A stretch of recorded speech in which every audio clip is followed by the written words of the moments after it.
Larry Silbert wins big, BitLicense comments revealed, and Dogecoin turns 7 in Doge years. This is the week of December 12th, 2014. I'm Seamus Calder, and this is Money in Tech.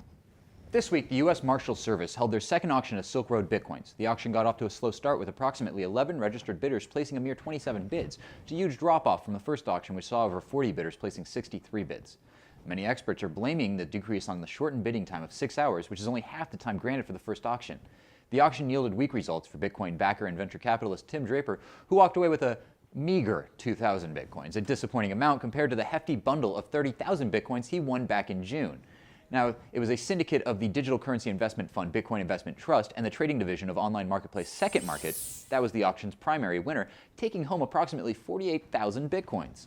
The award is set to be divided amongst all 104 syndicate participants. Future Silk Road auctions are slated to be announced in the upcoming months, so Bitcoin enthusiasts still wishing to get their bid on shouldn't lose hope just yet. Now, as many as 250 Bitcoins were recently lost for Blockchain.info users following a security lapse that took place in the early morning hours of Monday, December 8th. The site announced on its blog, when making a scheduled software update overnight to our web wallet, our development team inadvertently affected a part of our software that ensures private keys are generated in a strong and secure manner. The issue was present for a brief period of time between the hours of 12 a.m. and 2:30 a.m. on December the 8th, 2014. Blockchain.info assumed full responsibility for the mishap via Twitter, saying, "We admit we are at fault. We will be working with affected users to reimburse those whose funds were misplaced." Now, in a surprising twist, it appears that the Bitcoins were taken and then allegedly returned by what appears to be a friendly hacker. Going by the name Joho, on the popular forum Bitcoin Talk, the user is claiming that the Bitcoins were taken to prevent accounts from being hit by malicious attacks and that he would gladly return them granted users were able to prove their identities. Joho later announced, "The money has been returned to Blockchain.info. Please write to blockchain support to claim refund." Following the recent security trouble, the site is now allowing users to access their online wallet through a hidden service via Privacy Tunnel Network Tor, which heightens security for those wishing to remain anonymous. The move is meant to eliminate user susceptibility to malicious Tor exit nodes and remove man-in-the-middle attacks, which can sometimes result in users' Bitcoins being lost or stolen. Blockchain.info is now the second website in the world to receive an SSL certificate for its .onion address.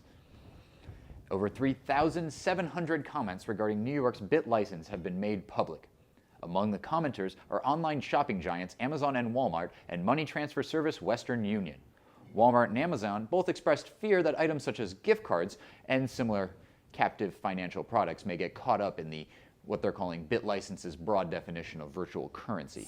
Walmart saying, quote, "Walmart ideally would like to see something that clearly says gift cards aren't included, like referencing state statute that defines gift cards. Maybe a simple statement that gift certificates, as the term is defined in New York Abandoned Property Law 103, are not considered to be virtual currency."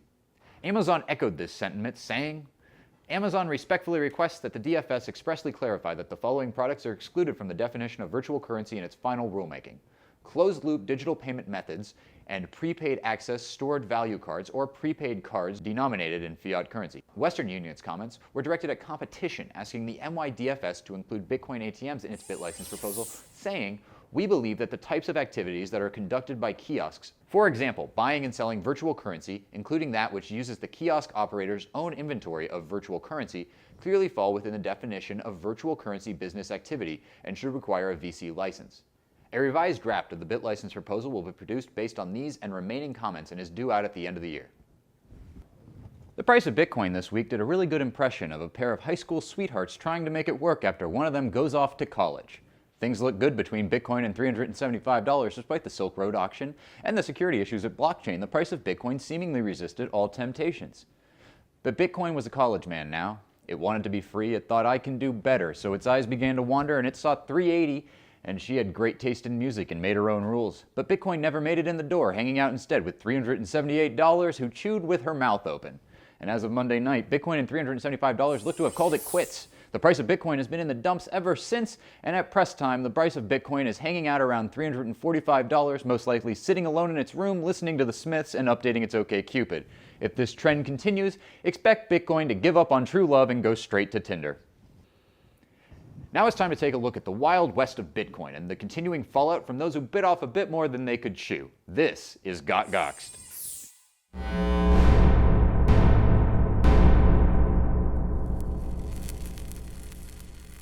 As if Silk Road isn't in the news enough, Ross Ulbricht, its alleged mastermind, is facing new accusations that he was involved in 6 murder-for-hire plots. One of the plots is said to involve a former worker turned thief who Ulbricht believed had stolen approximately $350,000 in bitcoins from him. Among the evidence collected by U.S. investigators supporting the latest accusations include electronic communications from Ulbricht's laptop. Messages dating back as early as January and February of 2013 involves Ulbricht discussing the thief and using muscle to get to him quickly. Prosecutors also say that Ulbricht asked during an online chat, "At one point, do we terminate him?" As Assistant U.S. Attorneys Saren Turner and Timothy Howard explain, Ulbricht solicited these murders for hire as part of his role as owner and operator of Silk Road to retaliate against a former staff member who he believed had stolen bitcoins from the site and who he feared would provide information about the site. Ulbricht is also being charged for a murder for hire scheme in a separate case in federal court in Baltimore, in which Ulbricht allegedly solicited the murder of a Silk Road vendor known simply as Friendly Chemist, who was blackmailing Ulbricht by threatening to expose the identities of Silk Road's customers should he refuse to pay a $500,000 ransom. Ulbricht's trial is set to begin on January 5th. Lastly, we would like to wish a happy birthday to everyone's favorite meme-based cryptocurrency Dogecoin. The fun-loving cryptocurrency turned a year old on Monday, or 7 in Doge years.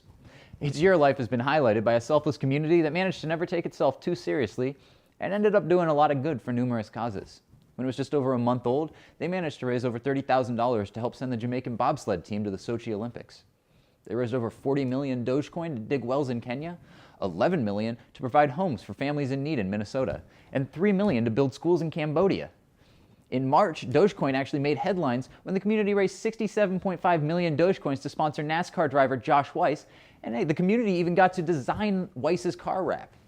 At its high, 1,000 Dogecoin were worth like $2, and today 1,000 Dogecoin will get you about 20 cents. But really, it's never been about that. The Dogecoin community should be proud of the year they've had. They never stopped having fun, and they certainly haven't stopped doing good. You can find more information on this week's news stories at moneyandtech.com. I'm Seamus Calder, and thanks for watching Money and Tech's weekly news update.